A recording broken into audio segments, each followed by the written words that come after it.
Be intentional about your habits. Under pressure, you will always move into habitual mode in your brain. Habits are reflexive.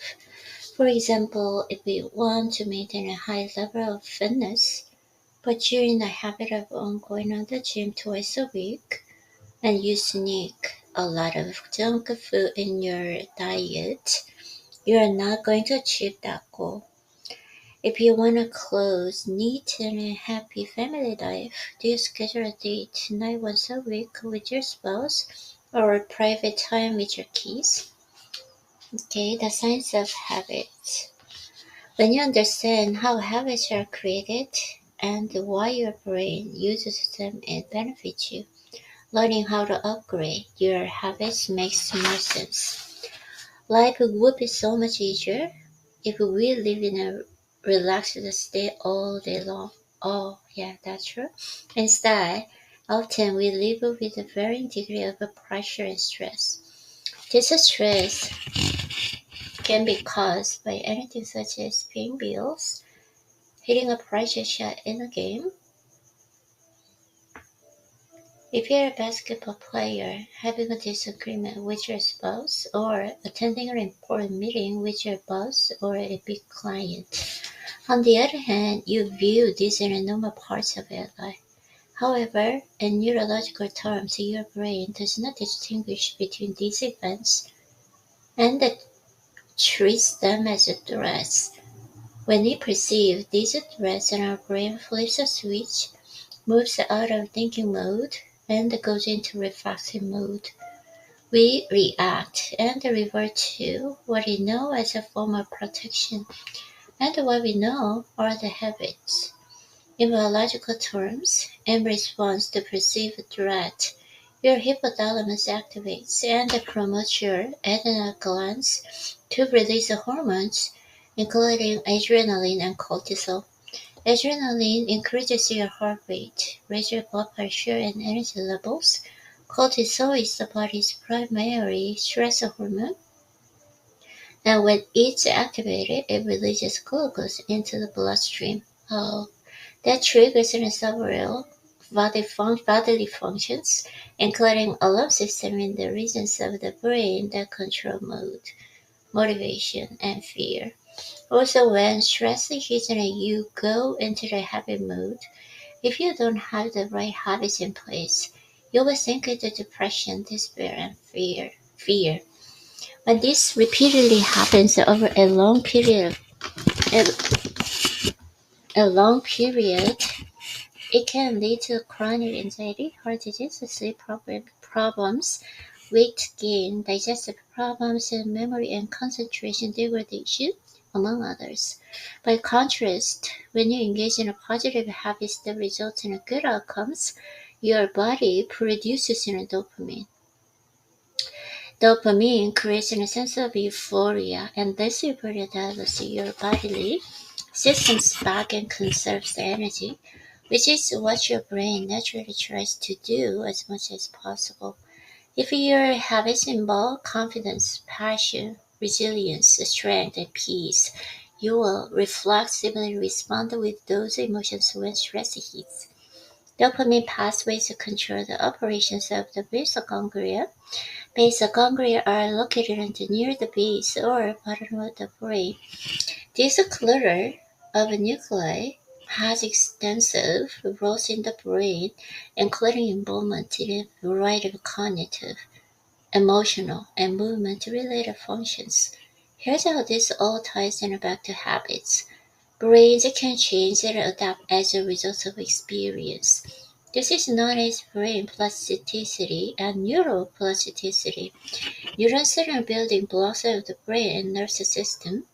Neuroplasticity means they can be wired, developing new pathways and creating new connections. When basal ganglia engage in neuroplasticity, this is how new habits are created. Neuroplasticity is what allows you to learn new things, enhance your existing cognitive capabilities, recover from shocks and traumatic brain injuries, and strengthen some brain functions that you lost or are in decline. Now let's take this inner science and plug it into how you can develop one more new habit. The science of habits. When you understand how habits are created and why, okay, here, trigger, action, prize. As a warmer thinker, your goal is to create new habits that focus on releasing dopamine and minimize and precede the rest. They release adrenaline and cortisol. Keep in mind, habits are directly related to your emotions that are controlled by your basal ganglia where emotions emanate. Whether you realize it or not, these habitual emotions that control you. So when you reframe your emotions, you also reframe your habits. Because the habits make us so much more your life, you can make tremendous strides in all areas that you want to improve when you adjust your way of thinking and develop positive habits. Creating new habits involves three steps: the trigger, the action, and the prize. The trigger. The keys to creating new habits are intentional thought and repetition. To develop these things, the first thing you should do is make a list of habits you will need to reach a particular goal. Be specific and write them down. For example, if your goal involves in fitness, what are the habits you need to develop? What kind of exercise, eating, protein intake, and hydration habits would you need to accomplish this goal? Then list the habits you don't serve you well related to the goals you want to achieve. You can do this by starting with the emotions you gravitate to understand times of stress. Do you get uptight, angry, fearful, tense up, or lose confidence? Those are habitual emotions that are going to dictate your actions. As you do this, ask yourself, when I'm under stress, will I achieve a better outcome if I'm filled with negative emotions or more positive emotions, such as calmness, equanimity, and focus? Remember, your brain is constantly trying to find a way to conserve energy. Oh, it does this and minimizing the number of choices in your life and replacing them by hardwiring habits into your subconscious mind. When your brain perceives an action impacting you, it is triggered into a response. Your basal ganglia go to the work to respond to this action. Whenever possible, habits become the primary response to this trigger. That's why it's important to have a proper habits already programmed into your brain. A positive habitual response is more likely to produce a dopamine release. The action you take is your response to highlighting the state of alert you are confronted with. Let's say you're a baseball player and you step into the batter's box. Your body automatically treats this as an important situation and recognizes you need to execute this task at a high level. It can distinguish between playing a game or trying to escape a house that's on fire. It only understands that external stimuli must be dealt with the best way your brain knows how to do it. Hmm. To the extent you developed good habits as a better, the more confidence you will have when you step into the batter's box. And your brain and your body will react reflexively. In baseball parlance, you have a greater chance of being locked in, giving you a higher probability you're going to hit the ball well. Let me give you an example of what I often do when I'm working with athletes to help them change their habits and performance. When you're a competitor, no matter what games you play, you're likely to hit a slump sooner or later. If you're a golfer, you're missing easy putts. If you're a baseball player, if you're having a trouble making free throws. If you're in the sales, if you miss a dozen of closes in a row. What do? You need to build a new habit. How do you plan that? The first thing you need to do is build a new trigger. When I work with the hitters in baseball, the first thing do is them change the trigger. This means the first thing they do when they step into the batter's box is change the trigger that puts them into the habit mode. For example, instead of tapping the plate once before they get ready to sweep, maybe they tap the plate 3 times. First, I had them adjust their batting gloves in a different way or take a different number of practice swings. Doing this triggers a new habit. Oh, I see. Although this may appear as small and inconsequential, when you're intentional about doing them, you move out of the habit that was not serving you well and force your brain into a new thinking mode. Small adjustments and triggers that create a new habit so that they can completely change the plate appearance. Also understand that hardwiring your brain to develop new pathways requires repetition. Creating the right actions to produce better habits involves practice, lots and lots of practice. You can expect to do something once and the habit become a habit, depending on what you want to do or change. Creating a new habit and it can take several days and several months to master. That point was driven home in a Mark Twain who was a habit cannot toast out the window.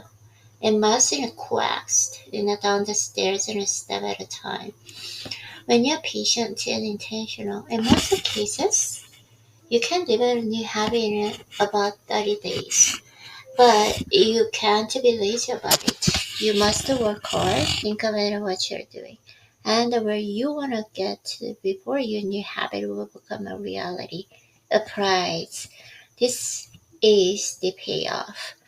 When you create a new habit and use it to accomplish a goal, you release dopamine. This dopamine tells your brain you want to do it again. The more dopamine your brain releases, the greater intensity of your desire to repeat the action. What does the prize look like? The prize could be as simple as celebrating when you reach the first base and after a good play and appearance. It could be as small as a high five and walking out of the boardroom after closing a big sale. Sometimes the prize is an action itself. It could be the home run and closing a sale, or the special look on a spouse's faces across the table when you're out of the dinner on a date.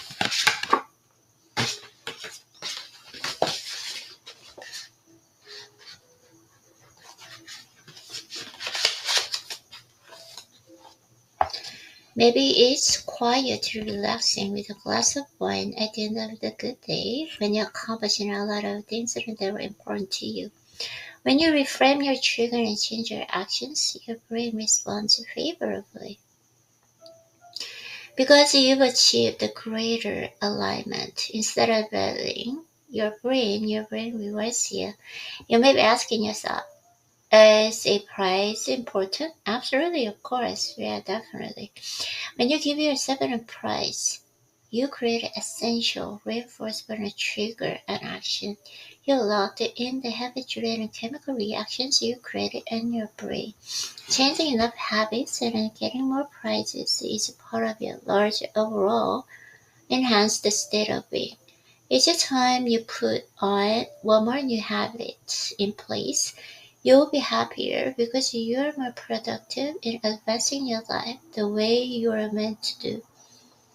At the beginning of this chapter, I told you that these steps would be simple, and that they are.